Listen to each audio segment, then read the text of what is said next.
Young entertainment activists, known as Yeah, pushes the stories we tell and the impact of our culture to elevate the state of human rights, policy, movement building, and our climate. We are a hub of activism and entertainment, a community of thousands of Hollywood leaders. Through events, screenings, activations, and now more than ever digital content, we are dedicated to making an impact in our industry and our world. It's all about learning how one can use my skills, my superpowers, my access to serve the movement. At Yeah, we believe that every person has the power to create social impact in their work. Together, in coalition with other leaders and experts, we have the power and the ability to amplify change. To all the young entertainment activists out there, we say, fuck yeah.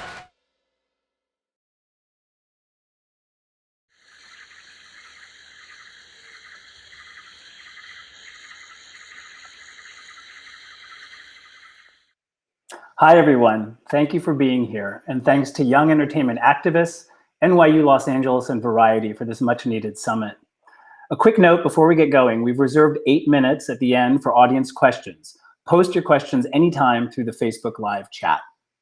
NRDC, where I work, advances climate policy solutions, seeks environmental justice, and sues polluters in court. During these dark days, we mainly sue the Trump administration. In fact, since inauguration, we've filed more than 110 lawsuits against Trump, and of those so far resolved, we've won about 90% of them. But we at NRDC recognize that to avert a climate catastrophe, we need to go beyond the traditional tools of policy advocacy and litigation. We need global change now on an unprecedented scale. We need to mobilize the masses, transform our economy, remake our culture. And that requires a new climate narrative, the story we tell ourselves about the climate crisis. All social movements are defined and driven by narratives, and over the decades, film and TV storytellers have influenced the way we think, feel, and behave around a wide range of social issues. Women's rights, racial justice, the Vietnam War, the AIDS crisis, marriage equality. Hollywood has taken on all of these issues and others and played an outsized role in social transformation. But when it comes to climate, with a few exceptions, Hollywood has been oddly quiet. We need a revolution of climate storytelling in Hollywood that will help change the way we think and feel about the crisis. A new climate narrative that will help us face reality, confront our fear and grief, imagine better futures, and inspire us to action. Today, we're joined by two incredibly talented creative professionals to talk about Hollywood's reluctance to engage with climate change and about what they are doing to change that. Welcome to both of you, and thanks for being here. Thanks for having us. Yeah, thank you so much. Before we dive into questions, let's play two scenes that are quite unusual in that they do address climate change and environmental destruction. They're from The Handmaid's Tale. Let's play those clips. Yeah, winter is so late this year. What are you talking about? It's cold. Yeah, but it hasn't even snowed yet. They say it may not at all this year. Well, that's depressing. When I was in college, I used to go to the English department to study, and there's a fireplace, and it's warm, it's all by myself. That sounds safe. Flammable material and yeah, it was very romantic by myself.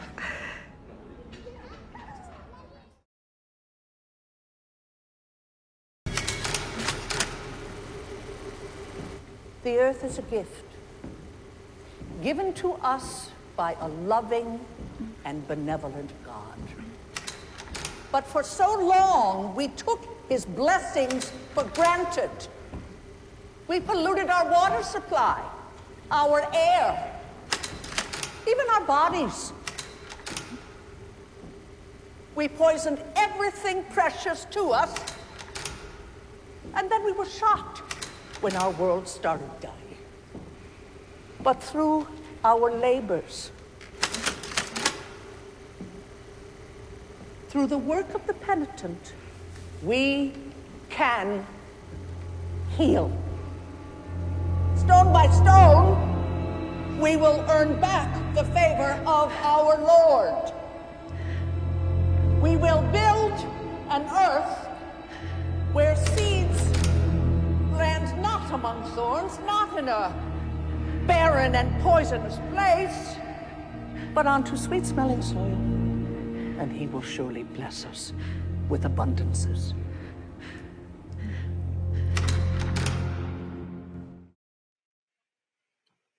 Dorothy, The Handmaid's Tale has environmental themes embedded.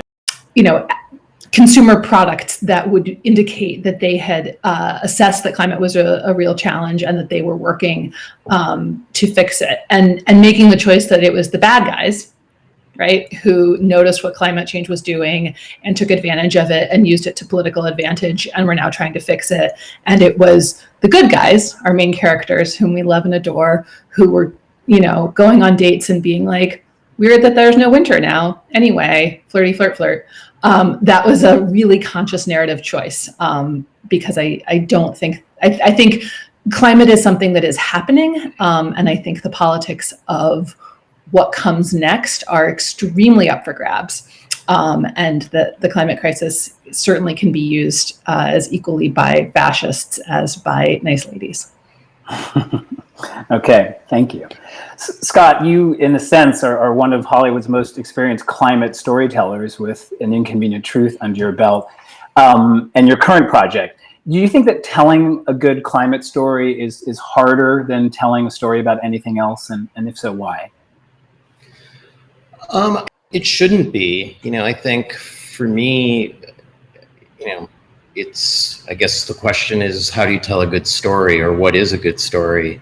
And, when you look at literature, and, there's a really great essay that I encourage anybody to check out who's really interested in this, by a writer named Amitav Ghosh, called The Great Derangement, where he goes into this in greater detail than I will. But to me, you can find climate change in pretty much every story at this point in time. And so I think it's not that I set off to write stories about climate change per se, although our show on Apple definitely, has used that as its basis. But, to me, I just try and find a great story. And as it turns out, because of the times in which we live, you can find that both on a personal level, where you find characters who are struggling with things that have at their root climate change, and also systemically, when you start looking at capitalism and extractive economies. There's a lot of stories out there to be mined, and I think you can find them by going in search of the story, not from starting from a place of, I'm going to tell a climate story. Right. So there are some literary theorists who have suggested that telling climate change stories is especially challenging because all humans are both protagonists and antagonists in the drama. We're all complicit. We're all villains to some extent in this drama. Do you buy that? Dorothy, why don't you answer first, and then Scott? No, I don't buy it. I reject it. I reject it out of hand. I think it's a terrible way to look at things. I think there are, 100 companies that are responsible for 70% of emissions. That is not an equally shared burden. I don't think that logic holds up globally. I don't think that logic holds up. I think we are all interconnected, and I think it is useful to think of us as being in a great web of humanity, certainly, but I don't think the idea that we should first and foremost think of ourselves as the villains is helpful. And I think it's doing a lot of work on behalf of people who would like to not be labeled villains to have us go out of our way and think of ourselves as such. I think that there certainly are bad guys, and insofar as Hollywood has been reluctant to name, categorize, or clarify who they are, that's Hollywood's problem. Mm-hmm. Scott? I'm going to agree with everything that she said. I think deciding that we are both the protagonists and the antagonists is a really easy way out of the storytelling that needs to be done. I do think what's happened, which is unfortunate, is that within literature itself, there was sort of a decision at some point to make science fiction sort of a lesser brand of literature, or a lesser brand of writing. And yet it's one of the best tools that we have to do social commentary across a host of issues. And so, in literature, certainly in the States, for the last 50, 60 years. If you were going to write science fiction, you're in one part of the bookstore, one part of the Amazon, and you weren't serious literature. And a lot of serious literature has always, or lately has, decided to limit itself from the perspective of a protagonist looking inward, not looking outward at the world. And I think those are more of where you find the problem here, because there are writers who have tried to sound the alarm for quite some time now. Right. Yeah. Go ahead. Yeah, absolutely. I was just going to agree. This is such a boring panel. We just agree. No, I was going to agree with Scott that, I started reading the novels of Octavia Butler in the fall of 2016, and she's writing in the 1980s. She's reading Bill McKibben. Everything that she's laying out about what's happening to the climate, what's happening to society as a response to the climate, what social breakdown looks like in response to resource scarceness, it's all there. It's not that, we can say like no one is telling these stories, but like people are. They're just not people who are being given massive platforms or heard in the same ways because of what Scott's saying about genre distinctions, because what people's idea of what a novel isn't a science fiction series written by a Black woman. There's so many reasons why I think it's not so much that the stories aren't there as they're not elevated and considered important. And then you look back 30 years later and you're like, oh, it's so weird. All these women science fiction writers knew exactly what would happen. You're like, yes, they did. They knew. Right. So Dorothy, we've talked about the fact that there's a renaissance now in social justice storytelling and TV generally, which kind of only underscores the absence of climate change stories. And you noted the last time we talked, quote, you said, social justice stories on TV are never anti-capitalist. You were sort of distinguishing the two. And I want to, if you could expand on that, what do you mean by that? And are you suggesting that good TV and film content about the climate crisis should attempt to essentially hasten the end of capitalism? And do you feel that capitalism is itself somehow standing in the way of good climate storytelling in TV still? I think what I would say is that Hollywood right now is incredibly cautious about taking on large financial systems in a way that's actually has not always been the case of Hollywood. Like I have little kids, and so I watch little kid movies. And in Mary Poppins, there's the song that they sing when they go into the bank. And it's this like radical anti-bank song where they're just talking about, how terrible it is of what banks do and how they, go and buy foreclosures and put mines throughout Africa. Like it's a crazy song, and it's in the middle of Mary Poppins. So I don't think Hollywood has always been loath to criticize capitalism. I do feel like it's incredibly what's the word I want? Cautious. It's incredibly cautious and sort of treads very gently right now. And I think that the kind of social stories that Hollywood is very comfortable telling right now are like upper middle class people who realize small changes they can make in their own behavior that don't disrupt any other structures. So a thing of like, I was a little bit homophobic, but then my son brought home his boyfriend, and then I stopped being homophobic, and then we had dinner is a good story. It's better than the reverse. I'm glad that happened, but it is a story that leaves a lot of power structures really unbothered. Right. And especially, and I also, like, while I'm yelling at everybody, I also think there's a danger that I've seen in the environmental movement as well of wanting to focus climate and environmental choices as being fundamentally around consumption, which I also think, while we should make good consumption choices, narrowing our understanding of ourselves only to people who buy and sell things also is doing a lot of work on capitalism's behalf to sort of reify our identities as consumers. And I think another way we could all think of ourselves is that we are citizens of nations, we are members of communities, we are children of God. Like, if you think of yourself primarily as a person who buys something more than a person who votes or volunteers, you've already given over an enormous part of your imagination to a system of exchange of, capital for goods. And I think that is an assumption about who we are and how we treat each other that most film and television continues to emphasize and leave unchallenged. It was beautifully said. Scott, I want to ask you in a moment about your new show, but just coming out of what Dorothy just said, have you encountered that sort of caution of Hollywood, that resistance to challenge institutions in the work you've tried to get on screen?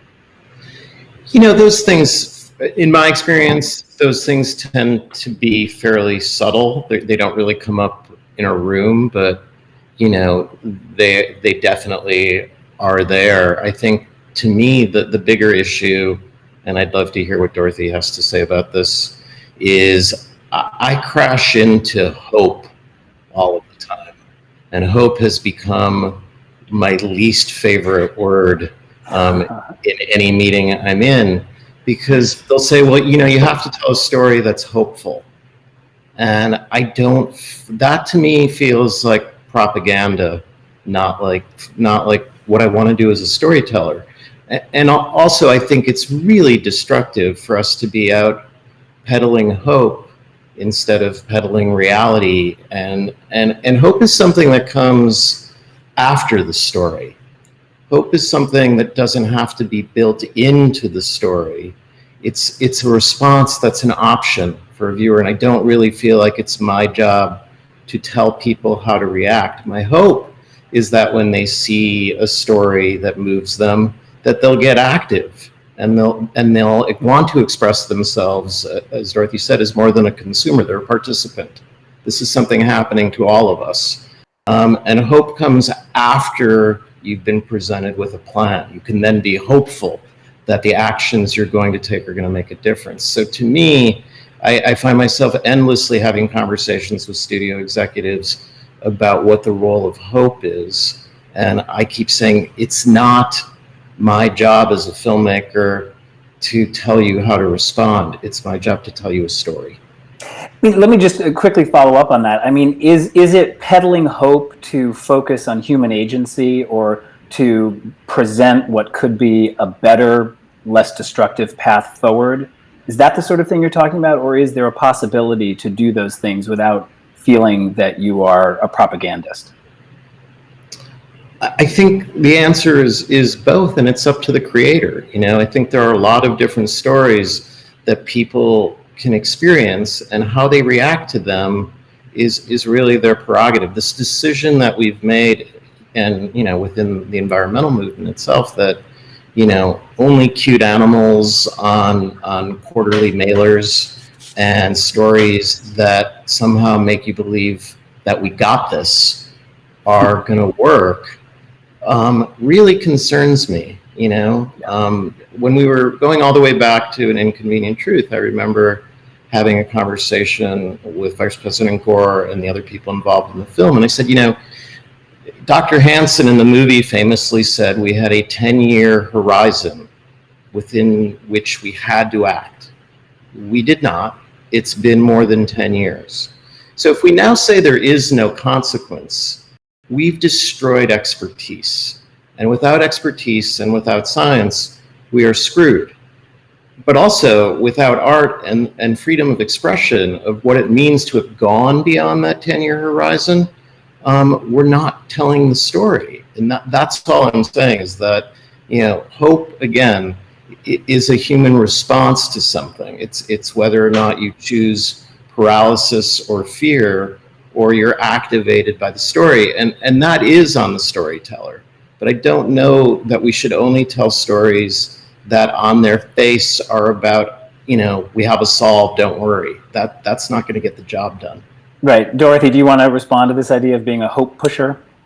Yeah, I think I have two responses. One is just everyone should read the book Weather by Jenny Offel. I'm just going to be naming books that everyone should read. But part of what she talks about is climate, and this idea of the obligatory note of hope. And the last page of her book just says www.obligatorinoteofhope.com. And I think she's trying to get at something about you don't want a cheap hope, right? You don't want hope that's just there to sort of let you off the hook. I think most difficult part for me of wrestling with this question around hope and optimism is I think there are two directions in which you can let people off the hook. I think one is like a sort of speedy, like, and then we found the magic key and then everything was easy and nobody fought it and there were no bad guys and it was over and we won. I think the other direction is to jump only to post-apocalyptic narratives, because I think that lets people off the hook and it's in a separate way. I think there's a reason, like if there are, anthropologists in 500 years, I think they'll say that the reason we all watched The Walking Dead from 2000 to 2020 is because it was a climate story. I think that in some ways telling stories where we jump past the difficult part and we're already in the ruins are another way of getting off the hook, because we don't show the fight and we don't show the struggle and we're just like, well, it happened, there was nothing you could do, now you have to find a gun and defend your family. And I think the most challenging, most important stories are ones where there are no easy fixes, but there are also no easy catastrophes. But instead what you show is the difficult and valiant work of communities congregating and finding common cause and organizing against the entrenched interests that want us to perceive ourselves as powerless. Right. So I just heard that we have about 2 minutes. It's now less than that until we're going to take audience questions. And Scott, I don't want to end this without hearing about Extrapolations, your new show in development at Apple TV+. Can you tell us a little bit about it, how it came to be, and what your intentions are for it? Well, Dorothy inadvertently just did. The whole idea of the show was to deal with this constant barrage of tell us a hopeful story. And the observation that, that I had that led me to create the show was that,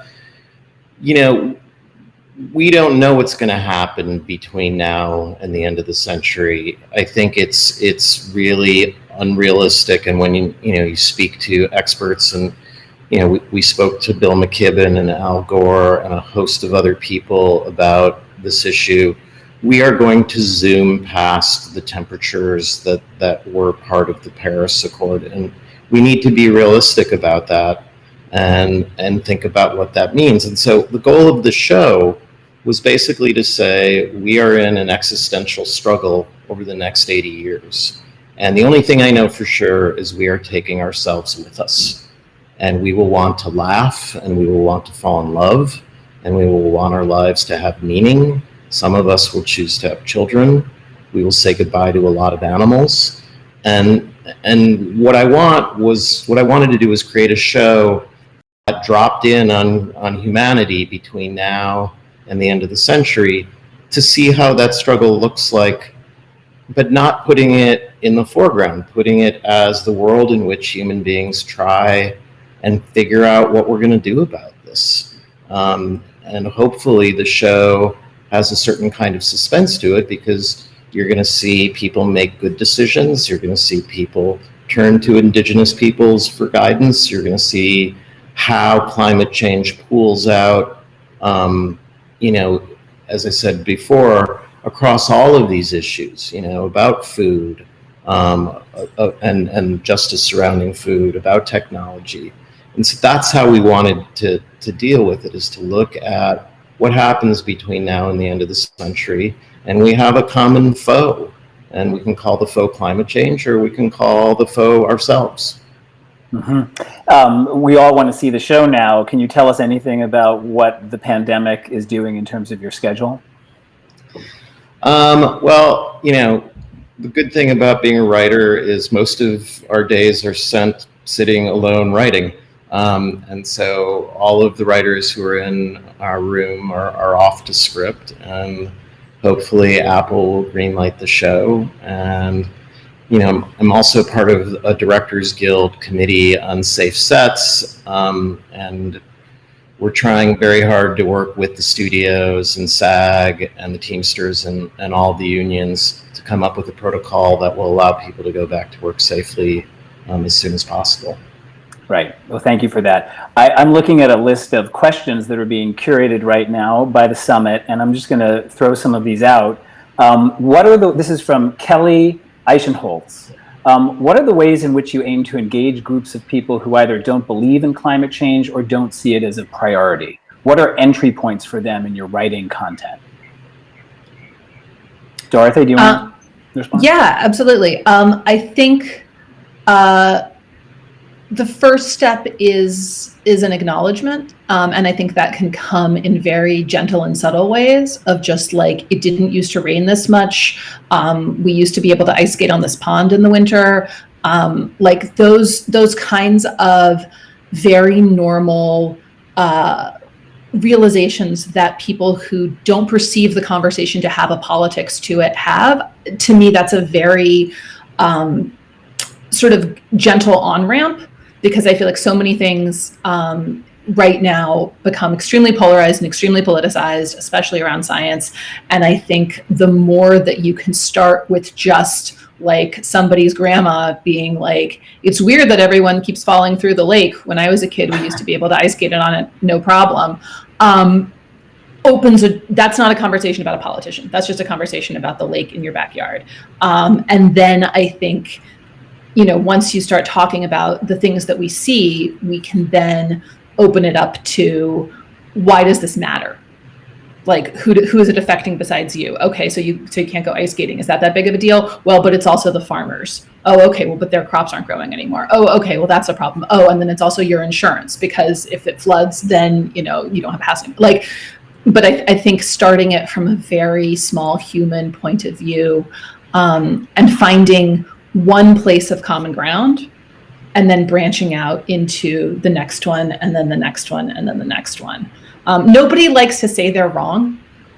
Like, this is just my blanket statement about humanity. Like, absolutely no one. And we will all go through enormous contortions and acrobatics to avoid ever saying, you know what, I was wrong. So the more that you as a storyteller and as a activist and a human being can avoid structuring the rules of your engagement as, I want you to say you were wrong at the end of this, the better shot you'll have, because if you make your goal something that everyone hates, they will be less likely to participate. So I feel like it's emotionally satisfying to watch people say they were wrong, but it's incredibly emotionally unsatisfying to do it. So, the more that you try not to aim for that goal, the greater your odds of success. Maybe we need story. Oh, okay. I was just being told we just have one more question. Scott, do you want to say anything more to that? And then I do have another question. Yeah, she's exactly right. Nobody wants to hear a science lecture anymore, and all of the people who are going to be reached by a science lecture, I think, have already heard it. And so I think it becomes an issue of finding common ground and Trojan horsing your message inside of a story that people are going to accept as part of their own lives as well. Right. Very, very quickly, how do each of you, and how can we as aspiring writers and entertainment professionals, by the way, this is from Jamie Wu, honor and better share the stories of people of color and low-income people? That's a big question with not very much time left, sorry. Dorothy? Yeah. I think some of it is just finding the narratives that are already there, finding the writers. There are so many writers of color, writers who are currently doing blogs, doing TikToks, doing whatever, where they're telling the stories of their communities, and it's out there. And I think it's on us to find and elevate and support that. And say, these are the ways this is being told. I think it's also always on us to think about who we make our protagonists. And there's a tendency, and everyone's trying to get better, but to have one kind of person be the main character, and then other people be like little supporting, helpful people who help the main character be slightly better. And the more we can shift to, what if that person that they met for 2 seconds, what if we followed them for like their whole day and their whole life? What would that look like? Thank you. Scott, 15 seconds.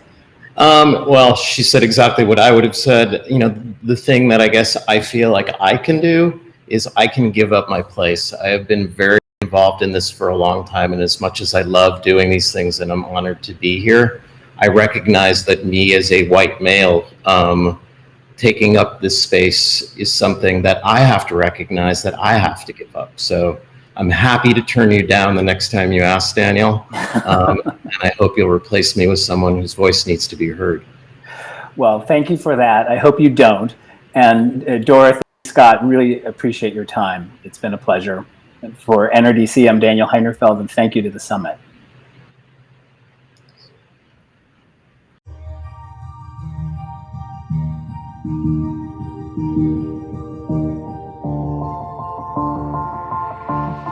Wow, what a group we have here today. It is the change makers, the dreamers, the activists, those who look up and see the world not as it has been, but what it can be.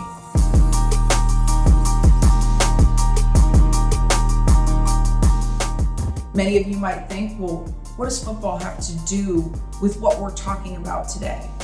Well, where it has been doesn't necessarily determine where it can be. I think that all of you watching are those catalysts for good. Football is important. Sports can teach you a lot. The one gift I would give you over anything else is go after what you want in this world.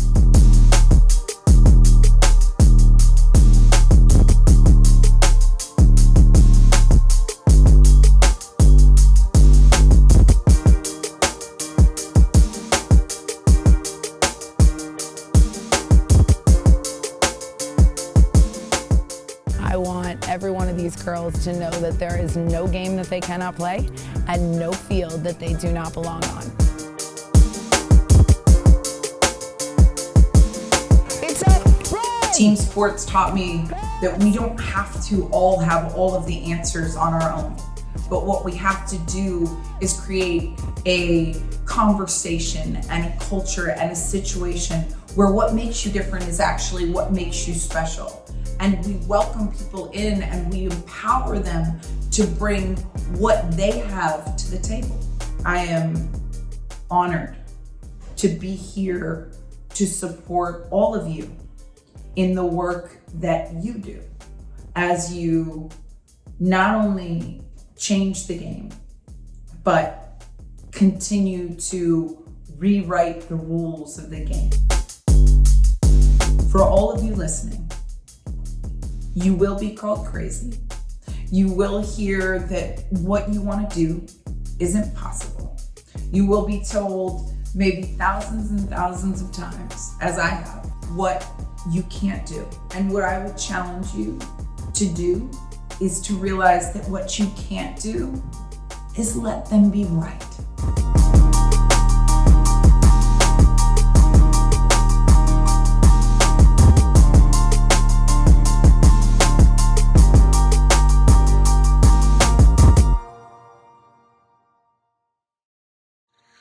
Graphics powered by Hovercast. Streaming powered by Wirecast.